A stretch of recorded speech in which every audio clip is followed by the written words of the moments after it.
Assalamualaikum warahmatullahi wabarakatuh. Selamat datang di Kisah Hikmah, channel yang mengungkap kisah nyata penuh pelajaran hidup. Kisah yang tak hanya mengguncang hati, tapi juga menyadarkan kita betapa tipisnya batas antara kasih dan amarah, antara cinta dan dosa. Hari ini, Lampung digemparkan oleh sebuah tragedi memilukan. Seorang ibu, yang seharusnya menjadi pelindung dan tempat paling aman bagi anaknya, justru berubah menjadi sosok yang mengakhiri hidup darah dagingnya sendiri. Lebih mengerikan lagi, jasad sang anak ditemukan terkubur di sebuah rumah kosong, dan peristiwa ini baru terbongkar setelah sekian lama tertutup misteri. Apa yang sebenarnya terjadi di balik dinding rumah sepi itu? Apa yang mendorong seorang ibu hingga tega melakukan hal sekejam ini? Tetap bersama kami di Kisah Hikmah, karena di balik tragedi yang mengguncang ini, tersimpan pelajaran berharga tentang penyesalan, dosa, dan murkanya hati yang kehilangan arah. Lampung, sebuah provinsi yang dikenal dengan keindahan alam dan keramahan warganya, tiba-tiba diguncang oleh kabar yang membuat bulu kuduk merinding. Di sebuah perkampungan kecil di pinggiran kota, warga digegerkan dengan penemuan jasad seorang anak perempuan yang terkubur di rumah kosong. Rumah yang selama bertahun-tahun hanya dikenal sebagai bangunan tua tak berpenghuni, penuh debu, dan sering dihindari anak-anak karena dianggap angker. Siapa sangka, di balik dinding yang rapuh dan cat yang terkelupas, ternyata tersembunyi kisah kelam seorang ibu yang tega menghabisi darah dagingnya sendiri. Kejadian ini bermula ketika seorang warga bernama Pak Dharma, pemilik baru rumah tersebut, hendak melakukan renovasi. Ia membeli rumah itu beberapa bulan lalu dengan harga murah, karena kondisinya sudah lama terbengkalai. Namun baru beberapa hari proses pembersihan dimulai, para pekerja mencium bau menyengat dari arah salah satu kamar bagian belakang. Awalnya mereka mengira itu hanyalah bangkai hewan, mungkin tikus atau kucing liar yang mati terjebak di dalam rumah. Tapi semakin lama, baunya semakin tajam dan menusuk hidung. Salah seorang pekerja kemudian memperhatikan adanya gundukan tanah yang aneh di pojok ruangan, tertutup karpet tipis yang telah sobek dan berdebu. Rasa penasaran bercampur ketakutan. Dengan perasaan was-was, mereka mencoba menggali sedikit bagian atas tanah itu, hingga akhirnya menemukan sesuatu yang membuat mereka menjerit histeris. Di balik lapisan tanah kering, tampak potongan kain dan sisa tulang kecil manusia. Semua orang yang berada di rumah itu langsung berlari keluar sambil berteriak memanggil warga. Dalam hitungan menit, kerumunan pun terbentuk di depan rumah kosong tersebut. Dan kabar mengerikan itu menyebar dengan cepat ke seluruh penjuru kampung. Polisi yang menerima laporan segera datang ke lokasi. Garis kuning dipasang mengelilingi rumah, dan suasana berubah mencekam. Warga berkerumun di balik pagar, saling berbisik-bisik, sebagian tak kuasa menahan air mata ketika mendengar bahwa yang ditemukan adalah jasad seorang anak kecil. Petugas forensik bekerja sepanjang malam, menggali dengan hati-hati, hingga akhirnya berhasil mengangkat seluruh sisa jasad dari tanah yang sudah mengeras. Di antara temuan itu, masih tampak sisa pakaian kecil berwarna merah muda, warna yang biasa dipakai anak-anak sekolah dasar. Penemuan tersebut menjadi awal terbukanya misteri lama yang sempat terkubur bersama tanah dan waktu. Sebab warga sekitar segera mengenali sesuatu yang aneh dari barang-barang yang ditemukan. Salah satu ibu-ibu, yang mengenal penghuni lama rumah itu, mengaku pernah melihat anak kecil dengan pakaian serupa beberapa tahun lalu. Bocah itu tinggal bersama ibunya, seorang perempuan berusia sekitar 30 tahunan yang dikenal pendiam, jarang bergaul, dan kerap terlihat menutup diri dari lingkungan sekitar. Mereka dulu tinggal di rumah itu sekitar 4 tahun, sebelum tiba-tiba menghilang tanpa kabar. Saat ditanya kemana perginya, warga hanya tahu kabar samar bahwa sang ibu pindah ke luar kota untuk mencari pekerjaan. Tak ada yang menduga, ternyata sebelum pergi, sesuatu yang mengerikan telah terjadi di dalam rumah tersebut. Petugas kemudian membawa sisa jasad ke rumah sakit untuk dilakukan pemeriksaan lebih lanjut. Dari hasil identifikasi sementara, diketahui bahwa usia korban diperkirakan sekitar 9 hingga 10 tahun. Sesuai dengan usia anak perempuan yang dulu tinggal di rumah itu.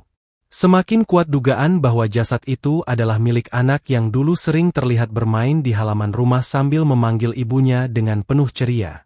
Kini, suara itu tak terdengar lagi, berganti menjadi bisikan ketakutan dari warga yang tak percaya bahwa tempat yang dulu mereka lewati setiap hari ternyata menyimpan kuburan seorang anak kecil yang tak berdosa. Malam itu, suasana kampung berubah mencekam. Banyak warga yang tak bisa tidur, teringat kembali wajah anak kecil yang dulu sering menyapa mereka dengan senyum polos. Seorang tetangga bahkan menangis menceritakan bahwa anak itu sering datang ke rumahnya meminta air minum atau sekadar bermain, karena ibunya jarang mengizinkannya keluar rumah terlalu lama. Tidak ada yang menyangka bahwa sang ibu, yang dulu hanya dianggap pendiam dan tertutup, ternyata menyimpan rahasia yang begitu gelap. Rahasia yang baru terungkap setelah bertahun-tahun, ketika tanah yang menutupi dosa itu akhirnya terbuka oleh takdir. Penemuan jasad ini menjadi awal dari penyelidikan panjang. Polisi mulai mengumpulkan data dan mencari keberadaan sang ibu, yang hingga kini belum diketahui. Warga pun mulai membuka ingatan mereka, mengingat kembali setiap hal kecil yang dulu pernah tampak janggal, teriakan yang pernah terdengar di malam hari, pintu yang selalu terkunci rapat, hingga kepergian mendadak tanpa pamit. Semua potongan kenangan itu kini terasa seperti puzzle yang mengarah pada satu kesimpulan. Di rumah kosong itu, telah terjadi sesuatu yang lebih mengerikan dari sekadar pertengkaran keluarga. Lampung pun bergemuruh. Berita ini menyebar luas di media sosial, dengan judul-judul yang membuat banyak orang tercengang.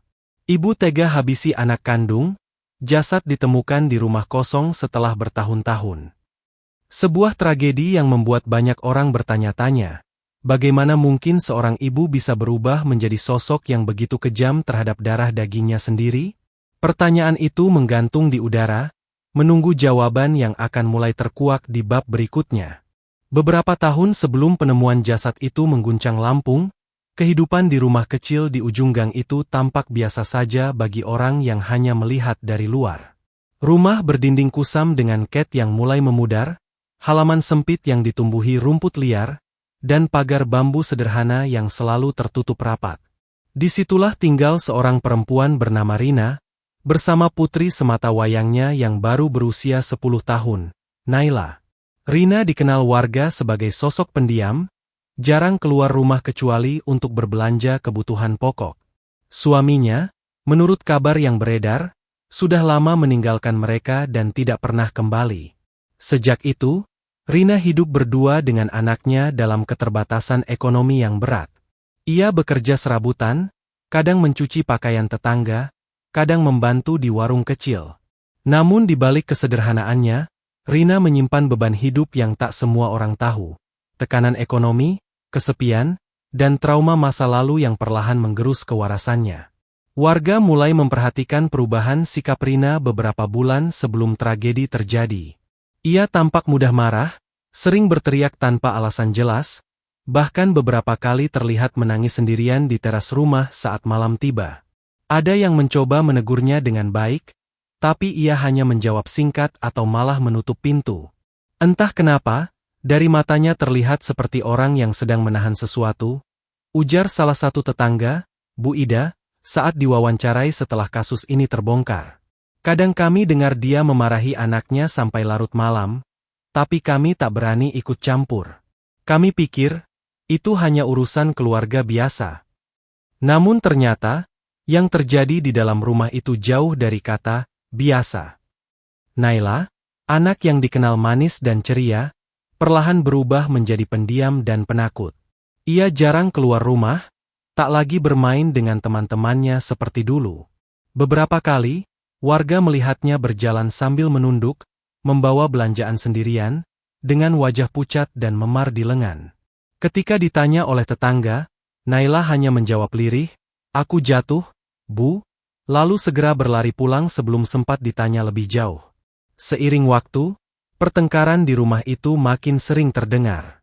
Kadang diiringi suara benda jatuh, kadang jeritan kecil yang segera diikuti dengan keheningan.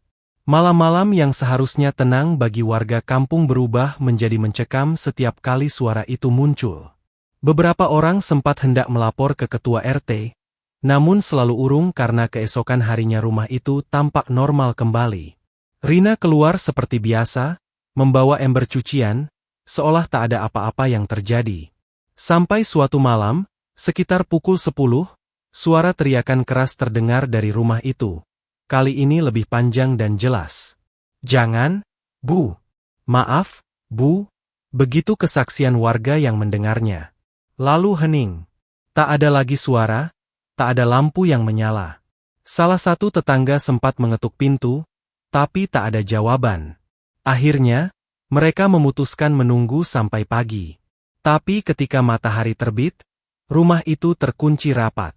Rina dan Naila tak terlihat keluar sama sekali. Hari demi hari berlalu, dan rumah itu tetap sunyi.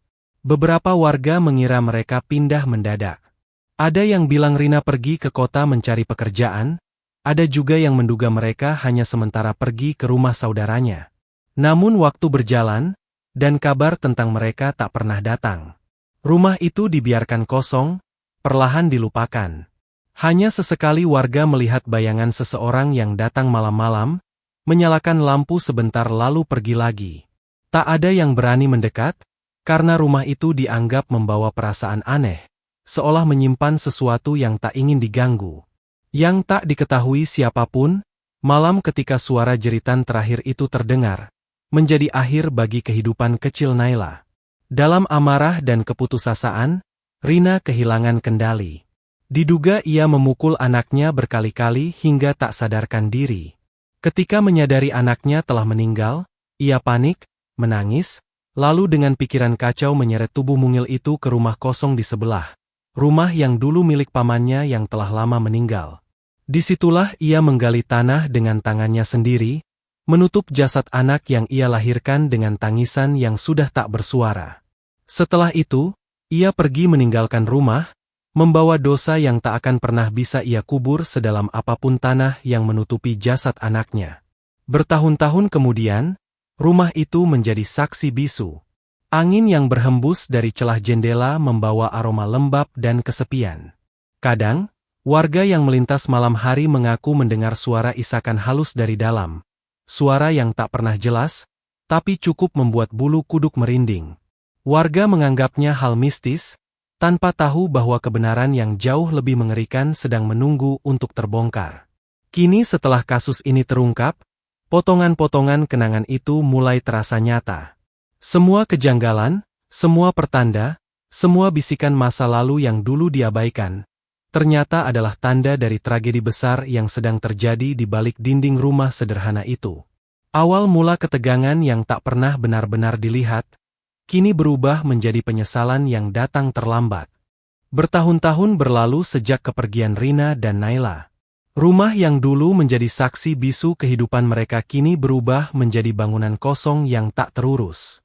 Rumput liar tumbuh menutupi halaman, ket dinding mengelupas, dan kaca jendela sebagian pecah tertiup angin. Bagi warga sekitar, rumah itu sudah lama dianggap berhantu. Banyak cerita yang beredar. Suara anak kecil menangis di malam hari, bayangan perempuan berdiri di jendela, hingga aroma aneh yang kadang muncul entah dari mana. Namun semua itu dianggap hanya tahayul, sampai pada suatu hari, kebenaran yang sesungguhnya akhirnya menyeruak dari dalam tanah. Ceritanya bermula ketika seorang pria bernama Dharma, yang baru pindah dari Pringsewu, membeli rumah kosong tersebut. Ia berniat memperbaikinya menjadi tempat tinggal bersama keluarganya. Rumah itu dijual dengan harga murah karena reputasinya yang dianggap angker. Dharma, yang tidak terlalu percaya hal-hal mistis, hanya menganggap itu cerita kampung biasa. Tapi siapa sangka, justru dirinya yang akan menjadi saksi awal terbukanya misteri kelam yang selama ini terkubur. Hari itu, proses renovasi berjalan seperti biasa. Para pekerja mulai membersihkan ruangan belakang yang paling kotor. Bau lembab begitu kuat, membuat salah satu dari mereka menutup hidung dengan kain. Saat sedang memindahkan karpet tua dan beberapa papan kayu bekas, seorang pekerja mencium bau busuk yang tidak wajar. Bau yang menusuk hingga ke tenggorokan, seperti bangkai yang sudah lama membusuk. Awalnya mereka mengira itu hanya hewan mati. Namun ketika seorang pekerja menyapu bagian pojok ruangan, ia melihat tanah di sana sedikit menggembung dan tampak tidak rata. "Pak, sini deh. Kayaknya tanahnya pernah digali," kata salah satu pekerja dengan nada ragu. Dharma yang mendengar itu mendekat, mencoba menyingkirkan debu dan sisa karpet. Saat ia menyentuh permukaan tanah, terasa ada lapisan yang berbeda, seolah tanah di situ pernah diaduk dan ditutup kembali. Karena penasaran, mereka mulai menggali perlahan. Baru beberapa sentimeter, sekop mereka membentur sesuatu yang keras. Saat diperiksa, benda itu bukan batu, melainkan tulang kecil manusia. Sekejap suasana berubah panik. Para pekerja langsung berteriak dan berlari keluar rumah. Dharma, yang ikut ketakutan, segera melapor ke ketua RT dan pihak kepolisian. Dalam waktu singkat, garis polisi membentang di sekitar rumah, menarik perhatian warga. Kerumunan mulai terbentuk. Mereka saling berbisik, ada yang tak percaya, ada pula yang mulai mengingat kembali kisah lama tentang penghuni rumah tersebut. Polisi bekerja sepanjang malam, menggali dengan sangat hati-hati. Bau menyengat bercampur dengan rasa penasaran dan ngeri. Dari hasil penggalian, ditemukan kerangka manusia kecil, terbungkus kain lusuh dan sisa pakaian anak-anak berwarna merah muda. Di dekatnya, terdapat potongan mainan plastik dan buku tulis yang sudah lapuk dimakan waktu.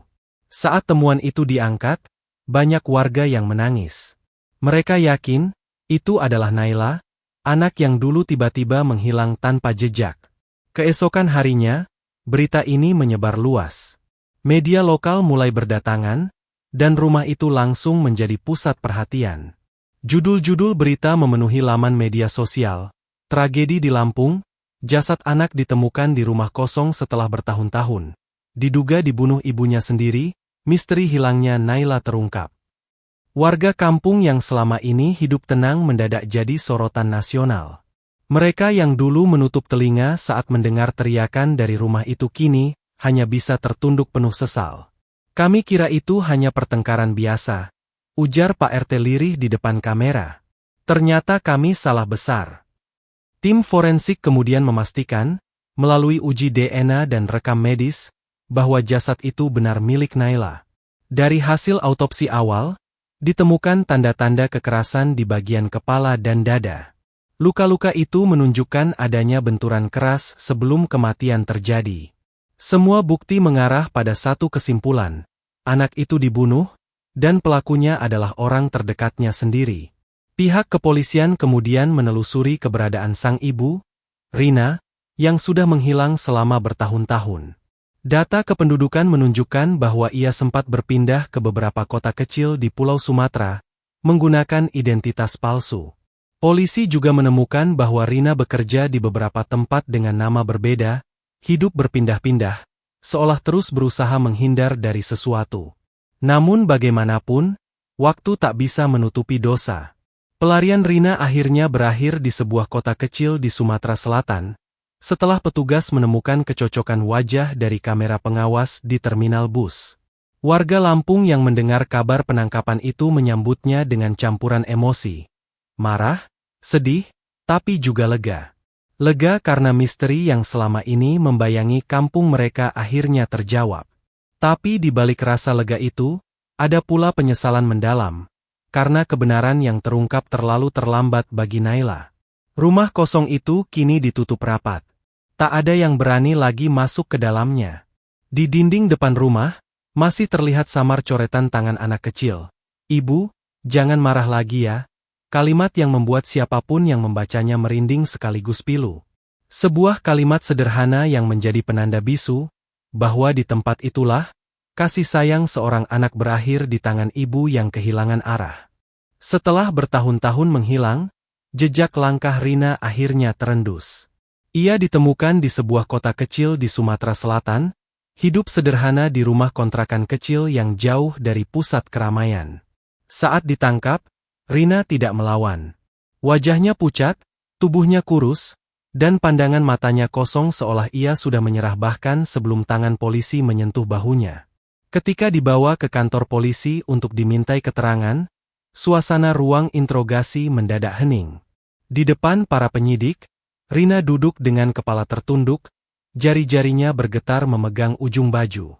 Ia tak langsung bicara. Butuh waktu lama sampai akhirnya dari bibirnya keluar suara serak yang hampir tak terdengar.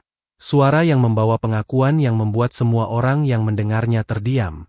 Dengan air mata menetes satu persatu, Rina mulai bercerita. Malam itu, malam yang menjadi awal dari tragedi yang menenggelamkan hidupnya, terjadi setelah hari-hari panjang penuh tekanan. Ia baru saja kehilangan pekerjaannya sebagai buruh cuci, sementara uang di tangan hanya cukup untuk makan 2 hari. Ia teringat betapa kerasnya hidup setelah ditinggalkan suami yang pergi tanpa kabar, meninggalkannya bersama anak kecil dan utang menumpuk. Kehidupan kami serba sulit, katanya lirih. Naila sering menangis karena lapar. Saya tidak punya apa-apa. Saya mencoba kuat, tapi malam itu, saya kehilangan kendali. Menurut pengakuannya, malam itu Rina sempat bertengkar dengan Naila karena anaknya merengek minta makan. Ia marah, bukan karena benci, tapi karena putus asa. Dalam kondisi lelah dan frustrasi, ia memukul anaknya dengan tangan kosong, lalu dengan benda tumpul yang kebetulan ada di dekatnya. Naila terjatuh, kepalanya membentur lantai. Sunyi. Rina memeluk anaknya, mengguncang tubuh kecil itu sambil menangis, berharap ia masih bernapas. Tapi tak ada lagi suara, tak ada gerakan. Hanya keheningan panjang yang mengiris dada. Waktu itu saya panik. Rina menuturkan di depan penyidik dengan suara bergetar. Saya menjerit, saya berdoa, tapi anak saya sudah diam. Saya tidak tahu harus apa. Saya ketakutan, saya merasa saya sudah jadi monster. Dalam kebingungan, ia kemudian membawa jasad anaknya ke rumah kosong di sebelah, rumah peninggalan pamannya yang sudah lama meninggal. Di sana, hanya dengan sebatang sekop dan tangannya sendiri, ia menggali tanah. Ia menggali sambil menangis, sambil meminta maaf berulang kali kepada anaknya. Saya tidak sanggup melihat wajahnya, katanya dengan air mata deras. Tapi saya juga tidak sanggup membiarkannya begitu saja. Saya kuburkan dia dengan kain selimut yang paling dia suka. Setelah semuanya selesai, Rina duduk lama di samping gundukan tanah itu. Malam semakin dingin, dan di bawah sinar lampu redup, ia menatap tanah yang kini menutup seluruh kehidupannya. Dalam diam, ia tahu tidak ada jalan kembali. Keesokan paginya, ia meninggalkan rumah itu tanpa menoleh lagi. Ia berjalan jauh, menumpang kendaraan apa saja yang mau membawanya pergi. Ia tak tahu mau kemana, yang ia tahu hanya satu. Ia ingin lari dari dosa yang tak akan pernah bisa ia hapus. Selama bertahun-tahun, Rina hidup berpindah-pindah. Kadang bekerja sebagai buruh di ladang, kadang membantu di warung makan. Ia tak punya identitas tetap, tak punya keluarga, tak punya siapapun. Tapi setiap malam, ketika dunia mulai sunyi, bayangan wajah Naila selalu datang menghantuinya. Dalam setiap mimpi, ia melihat anaknya berdiri di pojok rumah, mengenakan pakaian merah mudanya, menatap dengan mata yang basah. Ibu, jangan marah lagi ya. Kalimat itu terus terngiang di kepalanya seperti gema yang tak pernah berhenti.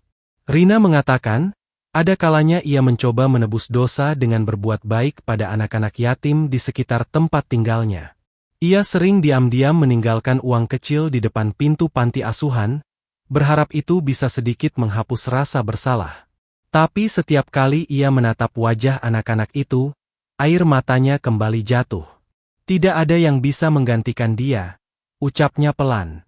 Saya membunuh bagian dari diri saya sendiri. Ketika penyidik bertanya mengapa ia akhirnya mengaku dan tidak lagi bersembunyi, Rina hanya menjawab dengan kalimat pendek namun penuh makna. Karena saya tahu, Tuhan tidak akan pernah membiarkan kebenaran terkubur selamanya. Pengakuan itu membuat ruang interogasi terasa berat. Tak ada yang berbicara selama beberapa menit. Bahkan beberapa aparat yang terbiasa menangani kasus kejahatan pun tak mampu menahan napas panjang. Mereka tahu, di depan mereka bukan hanya seorang pembunuh, tapi juga seorang ibu yang hancur oleh rasa bersalah. Kini, Rina harus mempertanggungjawabkan perbuatannya di depan hukum. Namun hukuman penjara mungkin tak seberapa dibandingkan hukuman yang sudah ia rasakan setiap hari di dalam batinnya. Ia kehilangan anak, kehilangan hidup, kehilangan damai, dan setiap malam, ia tetap mendengar suara kecil yang memanggil namanya dari dalam mimpi. Kasus ini menjadi berita besar di Lampung dan sekitarnya. Banyak orang marah, tapi ada pula yang merasa iba. Sebagian menyebutnya ibu kejam, sebagian lain menyebutnya ibu yang kalah oleh hidup. Namun apapun sebutannya, satu hal pasti, kasih sayang seorang ibu, jika bercampur dengan tekanan, bisa berubah menjadi tragedi yang tak terbayangkan. Dan di balik pengakuan itu, satu kalimat terakhir Rina ucapkan sebelum menutup wawancara membuat seluruh ruangan terdiam. Saya tidak minta diampuni, saya hanya ingin Naila tahu. Ibu mencintaimu, meski cinta itu telah berubah menjadi dosa. Tragedi yang mengguncang Lampung ini meninggalkan luka mendalam di hati banyak orang. Bukan hanya bagi warga kampung tempat kejadian itu berlangsung, tapi juga bagi siapapun yang mendengar kisahnya. Sebuah kisah tentang kasih sayang yang seharusnya melindungi, namun berubah menjadi amarah yang mematikan. Tentang seorang ibu yang kalah oleh tekanan hidup, dan seorang anak yang kehilangan masa depan sebelum sempat memahami arti dunia. Setelah kasus ini diungkap, rumah yang dulu menjadi tempat terkuburnya jasad kecil Naila kini ditutup permanen. Di depan rumah itu, warga memasang papan kayu bertuliskan, "Di sini pernah terkubur dosa yang tak semestinya ada. Semoga menjadi pelajaran bagi kita semua." Kalimat sederhana itu menjadi pengingat bahwa tragedi ini bukan sekadar berita kriminal, melainkan potret nyata bagaimana putus asa dan tekanan hidup bisa mengubah cinta menjadi bencana. Warga yang dulu enggan ikut campur kini diliputi penyesalan. Mereka baru menyadari bahwa tanda-tanda bahaya sebenarnya sudah terlihat sejak lama. Jeritan malam, luka di lengan kecil Naila, tatapan kosong Rina setiap kali lewat di depan rumah. Namun, karena takut dianggap ikut campur urusan orang lain, mereka memilih diam. Dan dari diam itulah, sebuah nyawa hilang. Seandainya dulu kami lebih peduli, kata Bu Ida, salah satu tetangga, dengan suara bergetar. Mungkin anak itu masih hidup. Mungkin ibunya tidak akan terjerumus sejauh itu.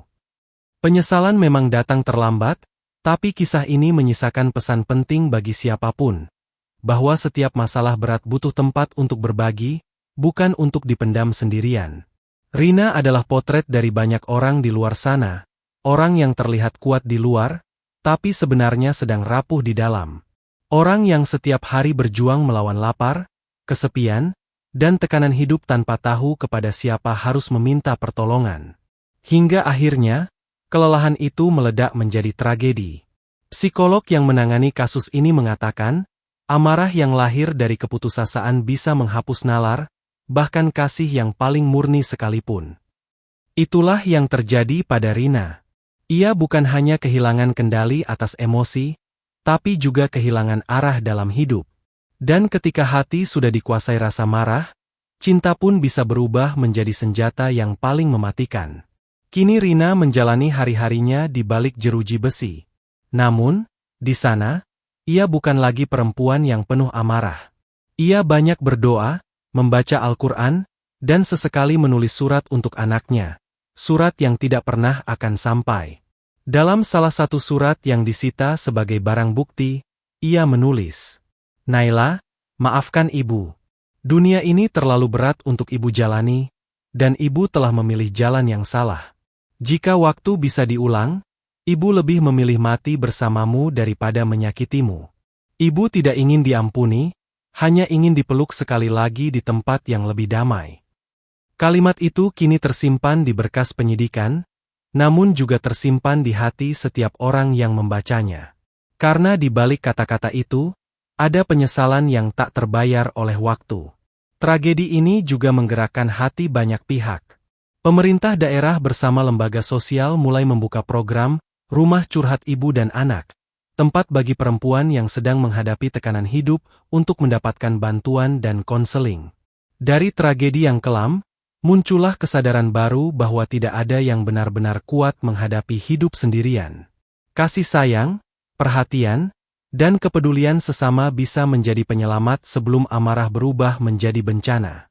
Bagi masyarakat sekitar, kisah Rina dan Naila menjadi pengingat bahwa dosa besar tak selalu datang dari niat jahat. Kadang, dosa lahir dari keputusasaan yang dibiarkan tumbuh tanpa pertolongan. Rina tidak lahir sebagai pembunuh, ia hanyalah seorang ibu yang tersesat di tengah gelapnya hidup, hingga akhirnya kehilangan arah dan membunuh cahaya terakhir yang dimilikinya. Kini, di pemakaman kecil di pinggir kampung, terdapat sebuah nisan kecil bertuliskan, Naila R. 2012-2020. Tertidur dalam damai, di bawah kasih Tuhan yang tak pernah marah. Banyak orang datang ke sana untuk berdoa, bukan hanya untuk Naila, tapi juga untuk Rina, agar Tuhan mengampuni dosa yang lahir dari jiwa yang kehilangan harapan. Karena di balik semua tragedi, selalu ada hikmah yang bisa diserap. Bahwa cinta tanpa kendali bisa menghancurkan, tapi cinta yang disertai doa dan kesabaran bisa menyelamatkan. Inilah pelajaran yang ingin disampaikan kisah ini. Bahwa sebesar apapun masalah hidup, seberat apapun beban di dada, selalu ada jalan, selalu ada harapan, selalu ada Tuhan yang menunggu untuk mendengar keluh kesah kita.